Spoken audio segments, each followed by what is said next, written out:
Tama used to be a valiant knight who met his end at the hands of the demons. However, after his death, he was reborn into the body of an S-rank behemoth, a creature so powerful it could obliterate entire nations in an instant, or at least that's what his status screen claims. In reality, he merely appears as a cat. While Tama is grateful for this second chance at life, he feels a bit torn about his new form as a monster, especially considering his previous life was entirely dedicated to slaying monsters. At that moment, he spots an E-rank slime slowly approaching him, and it's clear that the creature intends to eat him. Reacting quickly, he revisits the status screen to select a skill for self-defense. He unlocks an ability that allows him to fire rocks from his mouth and uses it to defeat the slime. Once the threat is eliminated, he realizes he hasn't eaten anything since his reincarnation, so he decides to give the slime a try. To his surprise, it tastes surprisingly good, and as an extra benefit, he discovers he can absorb the skills of monsters he consumes. This leads to him unlocking the ability to store items. After that, Tama decides to go through the rest of the dungeon to see what else he can eat. Since he's an S-rank, none of the other monsters really stand a chance against him. Tama proceeds to slay all kinds of minotaurs, golems, and snakes to feed on them. And so far, his life as a cat hasn't been so bad. He could get used to living like this. At the same time, a very well-endowed elf girl has just arrived at the dungeon entrance to begin her day of adventuring. Back with Tama, he's still busy exploring his new home when he comes across a treasure chest in the middle of the room. He's really excited since this is the first time he has ever seen a treasure chest in person, so he rushes to open it and finds a massive gem inside. Unfortunately, the treasure chest turned out to be a trap, but instead of being a mimic, it teleports him into a hidden boss room. Tama finds himself riding on the back of an earth dragon, and unlike the other monsters he's faced so far, this one is also S-rank like him, meaning he won't be able to take it down in a single blow like the others. The earth dragon taunts Tama for daring to enter her lair, declaring that she's going to kill him. However, Tama has only been alive for an hour, and he's not about to let himself be taken out so easily. He tries using his rock attack, but because the earth dragon is, well, made of earth, the attack harmlessly bounces off her back and strikes the roof, leaving a small hole. The dragon retaliates with a slash, but Tama counters it by activating his iron body skill to shield himself. Although Tama manages to withstand the slash, the attack leaves him seriously injured. The dragon, impressed that he's still alive after enduring one of her strikes, acknowledges his resilience, but notes that he remains too weak to defeat her. She charges forward,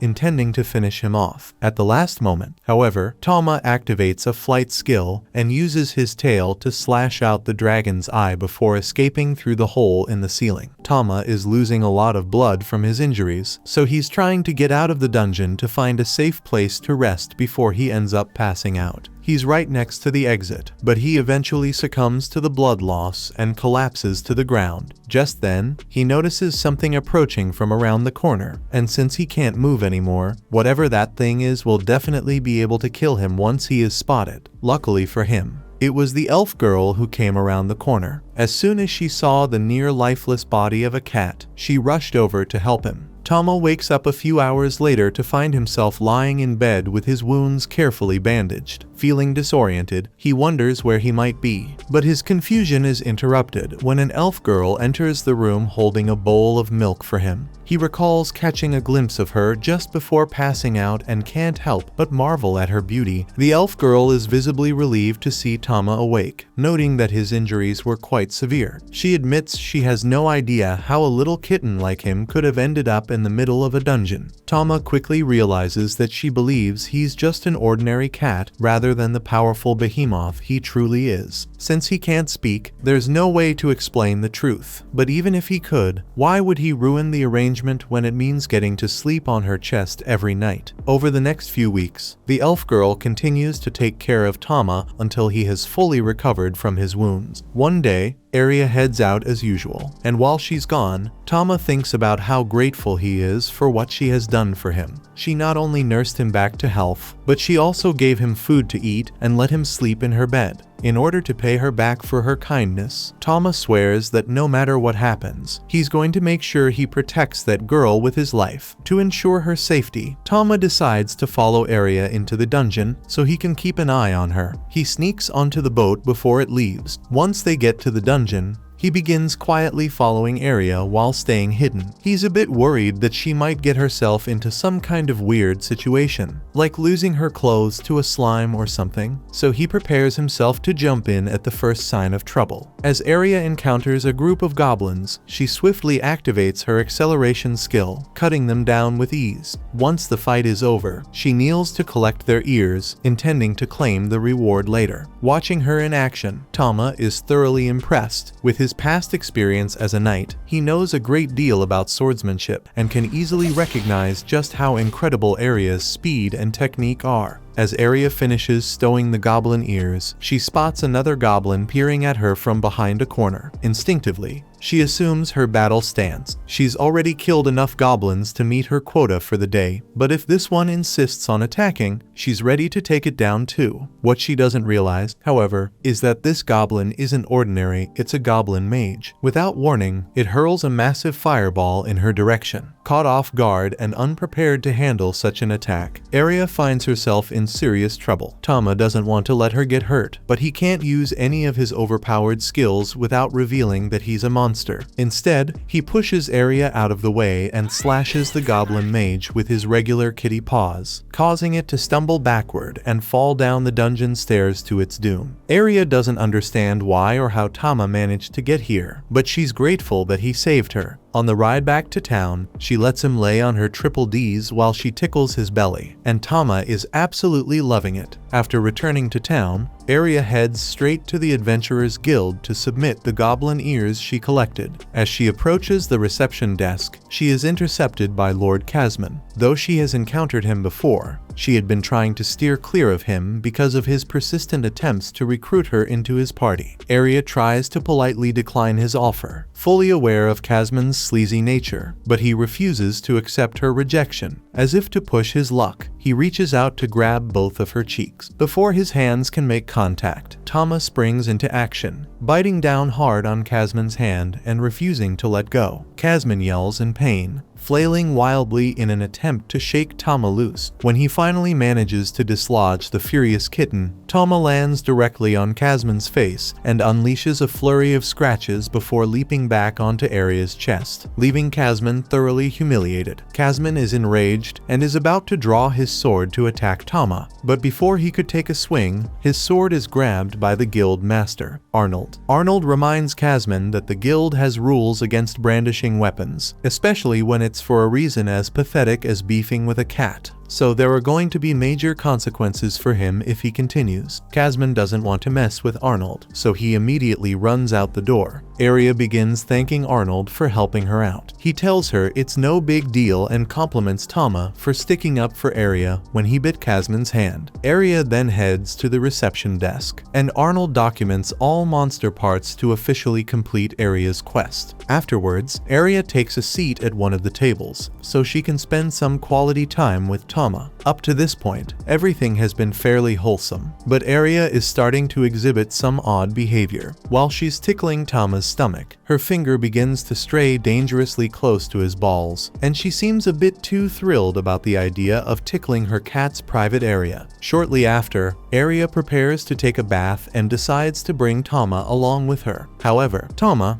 being a former knight with his honor to uphold, refuses to engage in something as improper as joining her in the women's bath. Despite his protests, Tama ultimately finds himself in the bath with Aria. While they're there, Aria starts talking about her aspiration to become stronger. She shares how, years ago, demons nearly wiped out her village, but the sword Saint Alicia arrived just in time, defeating the demons and saving everyone. Since then, Aria has been determined to grow strong like Alicia. The next day, Aria is heading to the guild with Tama again, and Tama can tell that she's well liked by everyone in town since they are all so nice to her. She makes it to the guild and greets Arnold at the reception reception desk, but Arnold tells her that today isn't a good day to be here, so she should get out of here quickly. Unfortunately, before Aria could follow Arnold's advice, Casman shows up and proudly announces that after he got injured by her cat, he went and tattled to the Baron. As a result, he was given a special order saying that Aria's pet cat is to be put down. Aria is in utter disbelief at what she's hearing. Although she hasn't had Tama for very long, he's incredibly precious to her, and the thought of him being killed is unbearable. She drops to her knees, pleading with Casman to show mercy. Sensing her desperation, Casman decides to exploit the situation to his advantage. He suggests they have a duel. If Aria wins, Tama's life will be spared, but if Casman wins, she must agree to become his wife. The deal is blatantly unfair, especially since Casman holds a higher rank than Aria. But with Tama's life on the line, Aria has no choice but to accept the terms. The duel begins, and Casman kicks her in the side. After she stumbles, he compliments Aria on her speed, but says that it won't be enough for her to beat him.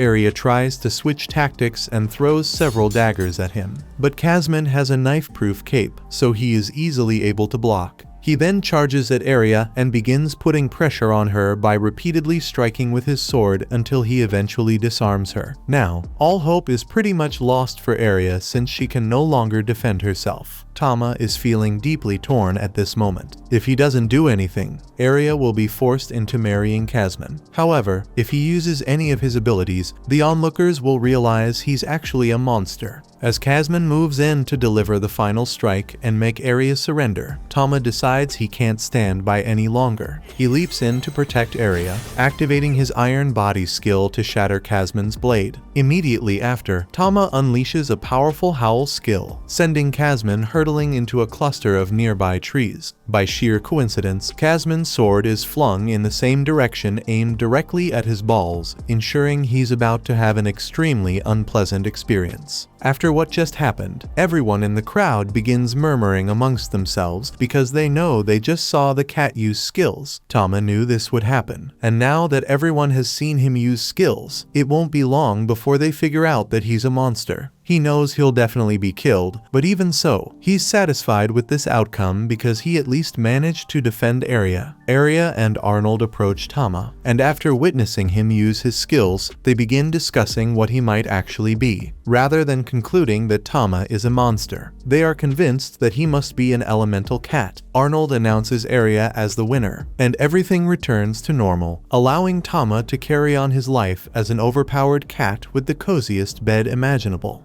The next morning, Aria tries to coax Tama out of bed by cuddling him, but the mischievous kitten playfully nibbles on her ear, leaving her completely flustered and blushing uncontrollably. Remembering his past life as an honorable knight, Tama quickly decides to stop before the situation becomes even more awkward. He leaps off the bed to walk away, but Aria keeps calling after him, her tone full of longing, which only makes things even more uncomfortable for Tama. Later, Aria brings Tama to the blacksmith shop to visit her friend Vulcan. As soon as they arrive, Vulcan's attention is immediately captured by Tama, her eyes fixed on the adorable kitten. While Aria shares stories about Tama, Vulcan eagerly asks if she can hold him. Tama seems delighted as Vulcan picks him up, marveling at his cuteness. However, Aria quickly redirects the conversation to the purpose of their visit. She needs Vulcan to craft armor for Tama. Vulcan is thrilled by the idea, excited to take on such a unique and charming project. She immediately starts taking Tama's measurements, assuring Aria that she'll create the perfect armor for him. As Vulcan gets busy with her work, Aria leans down to whisper to Tama, asking if he's ready for an adventure. Without hesitation, Tama eagerly agrees. While Aria and Tama make their plans,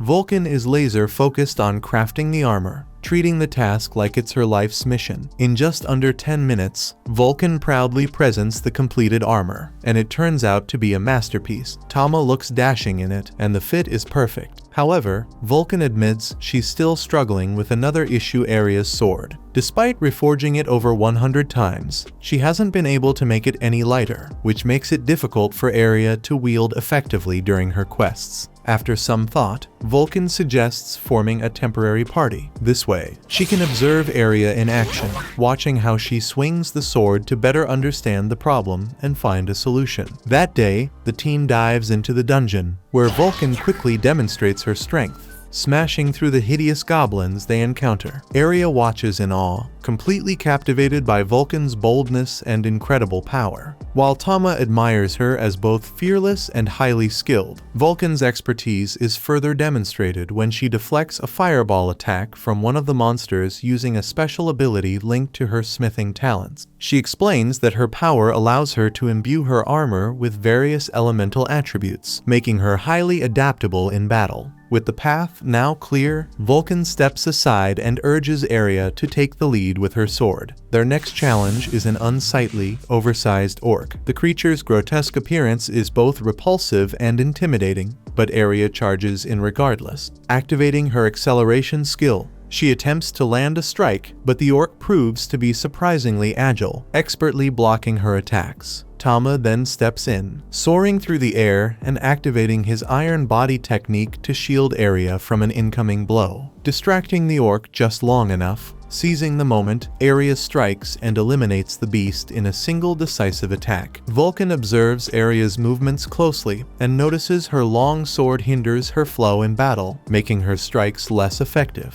Unhappy with her performance, Aria turns to Vulcan and requests an even tougher challenge. Eager to push her boundaries and become stronger, impressed by her determination, Vulcan encourages her to proceed to the next floor, promising even more formidable trials ahead. As they descend further, the group finds themselves facing a swarm of slimy, lecherous ropers rather than the usual massive beasts. Tama immediately grows nervous, worried that these slimy creatures will ensnare his mistress with their writhing tendrils. He quickly warns Aria to stay alert and avoid their sticky grips at all costs. Aria charges in with acceleration, but the ropers' speed makes them tough opponents. Her strikes fail to connect with their bodies, and one of the ropers shatters her heavy sword, leaving her defenseless. Just as she's about to be snared, Vulcan hurls a knife toward her. Aria catches it midair and swiftly drives it into the roper's core, killing it in one precise motion. With newfound resolve, Aria shifts her focus and moves to take down the next slime. As Vulcan watches her fighting style closely, she quickly realizes that Aria's true strength lies in using shorter, lighter weapons rather than her heavy longsword. In a matter of moments, Aria slices through the monster's limbs with incredible speed and precision, leaving Vulcan utterly speechless. Though she always knew Aria was talented, Vulcan hadn't anticipated this level of swiftness and effectiveness in dispatching the second monster. Just as they begin to think the fight is over, the slime splashes its goo all over Aria, completely drenching her from head to toe while regrowing its limbs. Cringing in disgust and fury, Aria growls that only Tama is allowed to do something like that to her.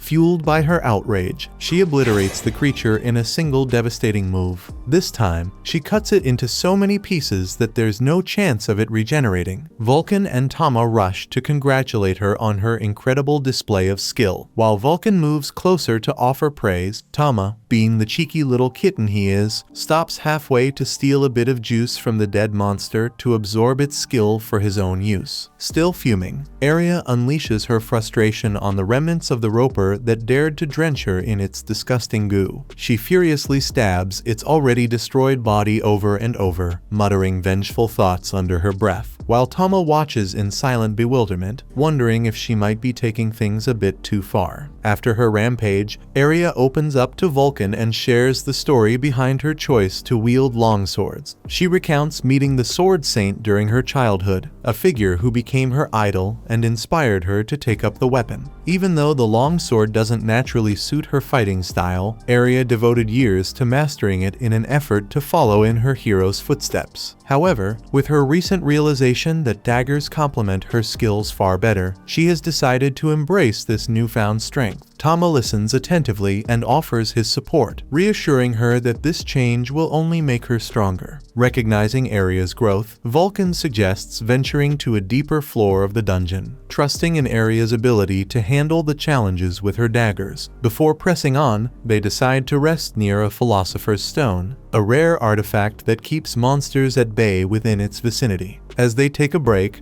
Aria finds herself staring at the stone, which unexpectedly triggers a flood of painful memories from her childhood when her home was attacked by demons. Lost in thought, Aria barely notices Vulcan's concerned look. When Vulcan gently asks if something is wrong, Aria brushes it off, quickly changing the subject and steering the conversation elsewhere. While the group takes a break, Tama splashes around in a pool of water, carefree and enjoying himself. Seeing him having so much fun, Aria decides to join in, removing her plot armor and giving Tama a clear view of what's beneath. Vulcan soon joins, and the three take a refreshing dip together. However, as Tama swims, he tries hard to focus on anything but their exposed skin. During their break, Aria casually asks Vulcan about her usual dungeon party, unknowingly bringing up a sensitive topic. Vulcan explains that her party disbanded after 2 members fell in love, and the female adventurer became pregnant. The couple decided to leave their adventuring life behind and settle down. The conversation then takes an unexpected turn when Vulcan mentions that elemental cats like Tama are capable of crossbreeding,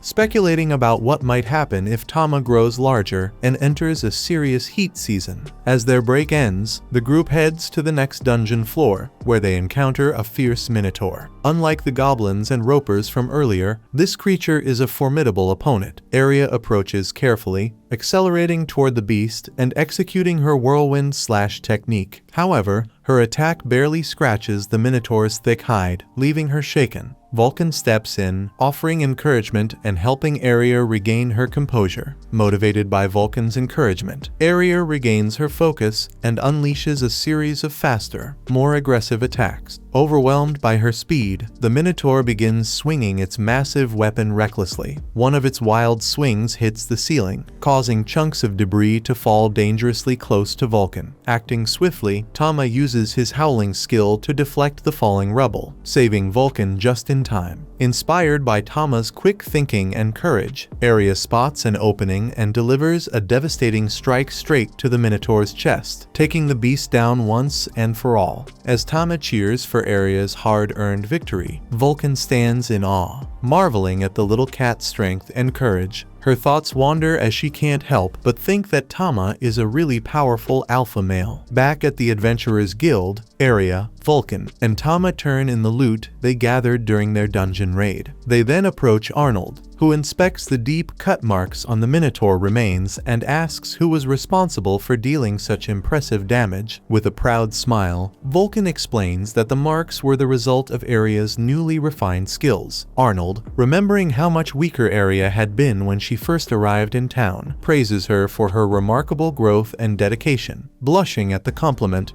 Aria thanks Arnold, feeling a deep sense of pride and accomplishment. With their earnings in hand, the trio heads to a local restaurant to celebrate their successful adventure. At the restaurant, Vulcan wastes no time indulging in heavy refills, impressing Tama, who can't help but wonder if she's a seasoned drinker. Aria takes the opportunity to express her gratitude to Vulcan for her support during the raid, admitting how much fun she had working together. Vulcan shares the same sentiments, showing off a rare medicinal herb she collected in the dungeon as a memento. Their lively conversation stirs a sense of nostalgia in Tama, reminding him of his past life as an adventurer, when he had comrades to share such moments with. Even so, Tama admits to himself that his current life isn't bad at all. Being the spoiled pet of a stunning elf is a dream few would decline. As their bond deepens, Vulcan proposes that they form an official party. Caught off guard, Aria is flattered but too shy to respond. Noticing her hesitation, Tama playfully nibbles her hand and places it on top of Vulcan's, sealing the agreement on her behalf. The group bursts into cheers, celebrating the beginning of their new partnership. Fueled by their growing partnership, they decide to order more drinks and turn the evening into an unforgettable celebration. Later that night, Tama finds himself squished between Aria and Vulcan's metaphorical plot armor. The snug and awkward situation makes it nearly impossible for him to sleep, especially when he hears Aria muttering in her sleep about hoping Tama doesn't get too rough. Feeling both suspicious and mildly flustered, he somehow manages to keep his composure. In need of a distraction, Tama checks his stats and is startled to discover he's eligible for evolution. However, evolving might turn him into a massive behemoth, potentially putting an end to the life he currently shares with Aria and Vulcan. Prioritizing loyalty and companionship over raw power, Tama resolves to stay as their beloved and dependable pet. The next morning, while strolling through town, Arya and Tama come across two thugs harassing a young girl, accusing her of being a pickpocket. Arya wastes no time stepping in, and as soon as the thugs catch sight of her elemental cat, they flee to avoid any trouble. Arya consoles the girl, discovering that she's an orphan, and takes her to a local church where nuns care for other children. Listening to Arya's heartfelt discussion with the nuns, Tama feels a deep sense of admiration for his master's kindness, and silently vows to support her even more than ever. That evening, Arnold summons Arya to the Adventurers Guild to congratulate her on her promotion to C rank. As a token of recognition for her hard work, he presents her with a gleaming new rank pendant. However, their celebration is cut short by a commotion near the quest board. Arnold explains that people have been disappearing in Leonard, a nearby town, and rumors suggest that demons may be involved. Upon hearing this, Arya's determination sharpens. Fueled by her deep-seated grudge against demons, she eagerly asks for more details and declares her intention to take on the emergency quest without a moment's hesitation. After hearing the details of the case, Arya pressed Arnold relentlessly for every piece of information she had. Vulcan felt uneasy watching the elf's eagerness to take charge, doubting whether she was truly up to the task. However, Arya's resolve remained firm. She was determined to act swiftly to prevent more people from becoming victims. Impressed by her determination, Vulcan offered his assistance, and Arnold remarked that it wouldn't be surprising if a mercenary company soon decided to recruit the two of them. Just then, a young man wearing a tunic entered the guild. Introducing himself as Cedric, he was immediately recognized by the adventurers as the Duke's eldest son, renowned for his expertise in managing labyrinths. Cedric greeted Vulcan warmly and assured both her and Arya that they would soon stand together in battle. Tama then recalled Cedric from the legendary war known as Ragnarok, where humanity waged a desperate fight against demons. Although the losses were catastrophic, victory was ultimately secured thanks to a prodigious boy, the Grand Mage who led them to triumph and became a legendary hero. Amid the excitement, Arya expressed concern that their group was too small to face such overwhelming threats. Arnold, clearly charmed by Cedric, reassured her, insisting that Cedric's abilities were enough to astonish anyone. As Arya affectionately clung to him, Arnold reminded her that such gestures should be kept private. Curious, Arya asked if they were a couple, and Vulcan confirmed it, leaving Tama completely baffled. Remaining silent until they returned home, Tama couldn't help but notice his master's unease. It was understandable, given the dangers of traveling with someone as legendary as the hero. The cat Tama licked the elf's face, seemingly trying to comfort her, and she responded with a kiss. Surprised by the affectionate exchange, Tama quickly refocused as the group prepared to set out on their journey. Along the way, they met new allies, the silver-haired swordsman Danny, the humanoid monster Howard, the fiery red-headed Kenny, and the cheerful Marietta. Arya introduced Tama, who immediately charmed everyone with his undeniable cuteness. Marietta even insisted on taking turns carrying him. Their peaceful journey was suddenly interrupted when a group of orcs blocked the road. Cedric calmly instructed Danny to deal with the threat, and the swordsman dispatched the orcs effortlessly, without breaking a sweat. Vulcan, intrigued by Danny's abilities, inquired about his fighting style, and Kenny confirmed that Danny hadn't even used any skills. Arya began to understand just how powerful the heroes of Ragnarok were, while Tama was in awe of Danny's raw strength, eager to one day fight alongside him. As night fell, they arrived at Leonard Village, where the grateful villagers warmly welcomed Cedric and his team. One villager shared troubling news. Many locals had mysteriously disappeared, including a search party lost in the ruins and another girl who had been abducted the previous night. The revelation stirred painful memories for Arya, reminding her of the invasion that had devastated her homeland. The village leader then explained that Cedric's knights were the villagers' last hope. Noticing the group's exhaustion from their travels, the villagers quickly prepared a hearty meal to help them recover. Later, as they settled into their lodging, Arya's curiosity got the better of her, and she asked why each of her companions had chosen to become knights. Danny revealed that his family's poverty had forced him to join in order to repay their debts, while Howard shared a similar story of hardship. Kenny explained that she needed money to buy medicine for her ailing sister, and Marietta said she sought freedom for her father, who had been enslaved. Listening to these heartfelt stories, Tama couldn't help but sense the sorrow hidden behind their motivations. Even Arya began to regret asking the question, feeling the weight of their struggles. The knight,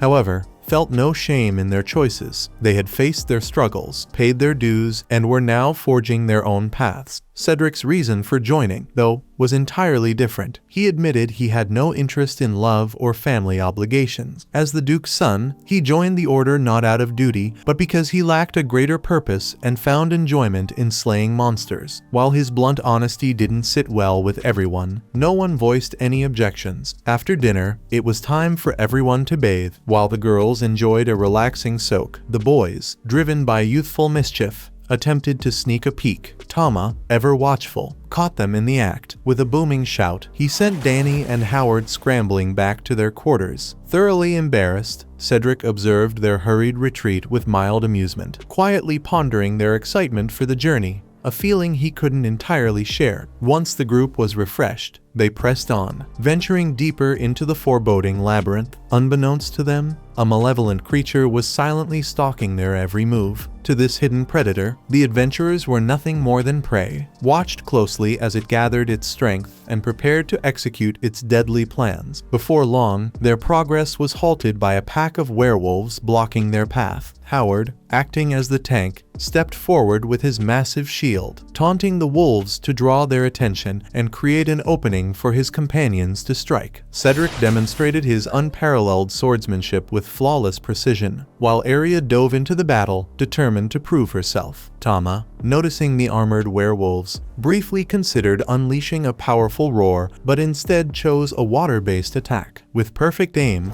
he struck one werewolf down and swiftly eliminated two more, leaving his party in awe of his skill. Meanwhile, the hidden monster, observing from the shadows, was taken aback by how quickly his wolves had been defeated, especially by Tama, whose command of elemental power was unexpected. Despite their impressive strength, the monster knew he couldn't allow these intruders to advance further. Resolving to escalate the situation, he prepared to intervene, whether by unleashing more weapons or stepping in himself. Back with the heroes, everyone was shocked by the elemental cat's abilities. Arya, utterly captivated, openly expressed her admiration, even suggesting she wouldn't mind being subdued by Tama's strength. He found her words peculiar, but Tama resisted his animal instincts, reminding himself that Arya was still his master. They soon arrived at a chamber filled with an oppressive, crushing atmosphere, so Cedric raised his hand, halting the group. Then, from the shadows, emerged Beryl Astaroth, the labyrinth's master. He declared that their journey would end here, revealing himself as a surviving demon seeking vengeance for his fallen king.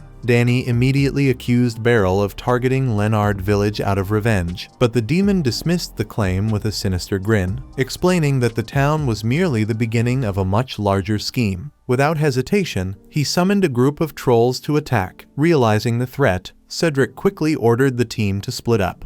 But Beryl had anticipated this move and conjured a barrier that isolated Tama from the rest of the group. As a troll charged at Tama, he fought back fiercely, managing to tear off its arm, to his frustration. However, the severed limb regenerated almost instantly. Meanwhile, Cedric's team found themselves surrounded by enemies, leaving them with no choice but to place their hopes in Cedric's leadership to guide them to safety. Cedric unsheathed his blade, which began to pulse with dark magic, and with a wicked laugh, he charged at two trolls, slicing them apart so thoroughly they couldn't regenerate, removing them from the battlefield entirely. Beryl's eyes widened as he recognized the forbidden magic Cedric wielded, an ability used only by the Great Mage during the Ragnarok War. Cedric smirked with amusement because this was going to be so fun for him. Meanwhile, Tama attempted a stone war attack, but the trolls barely flinched, and their wounds healed instantly. Realizing the danger, Tama retreated, his mind racing as he considered whether to evolve into his stronger form.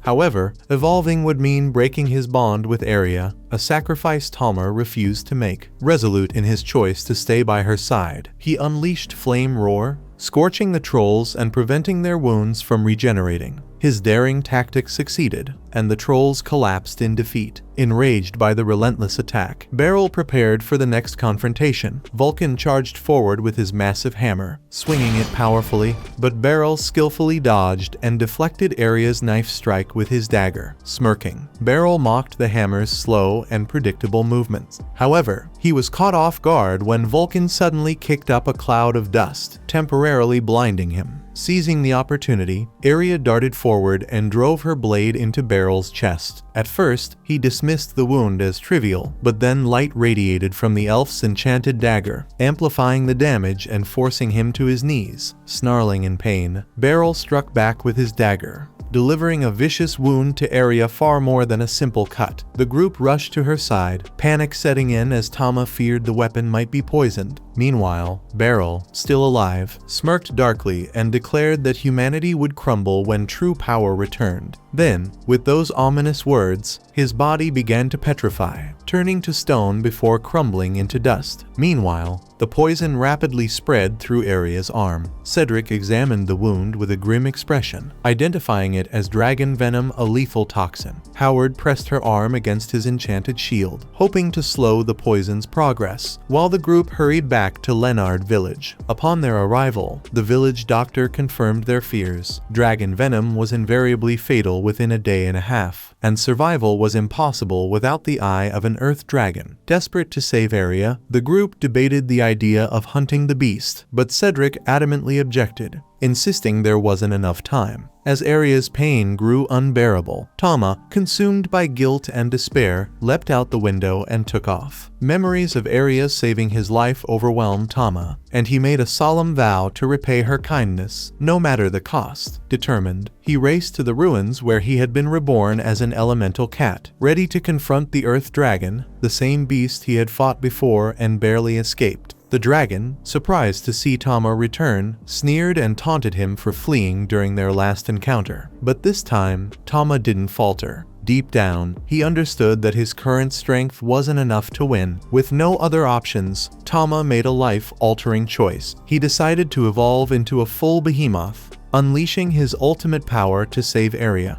Tama, now towering in his massive form, unleashes a torrent of flames, roaring furiously at the dragon below. However, the beast is far too quick, lunging forward with incredible speed, spewing her own blaze of fire before clamping her scorching jaws around Tama's throat. Tama's pupils tremble in agony, yet this was all part of his carefully orchestrated plan. He had anticipated that the dragon, overconfident in her attack, would leave herself vulnerable. As she bites down, Tama retaliates by snapping his flame-coated tail into her eye, bursting it like a fragile water balloon. The dragon collapses in defeat, but the victory comes at a cost. Tama's mana is completely drained, reverting him to his small, fluffy form. There's no time to lament his diminished state, as the dragon eye must be delivered to his master. Without hesitation, he tucks the dragon eye into his inventory, spreads his bat-like wings, and takes flight to bring it to Aria. Back at their home, Aria lies bandaged and struggling to cling to life. Vulcan stays by her side, his eyes brimming with tears, while the rest of the group observes the heartbreaking scene in hushed silence. Suddenly, a loud thud outside breaks the tension, startling everyone. Cedric and Danny rush out to discover the Earth Dragon's lifeless body, and a tiny, battered Tama sprawled on top of it, covered in blood and utterly drained. Cedric quickly declares that there's no time for explanations, instructing everyone to grab the dragon eye and focus on saving Aria immediately.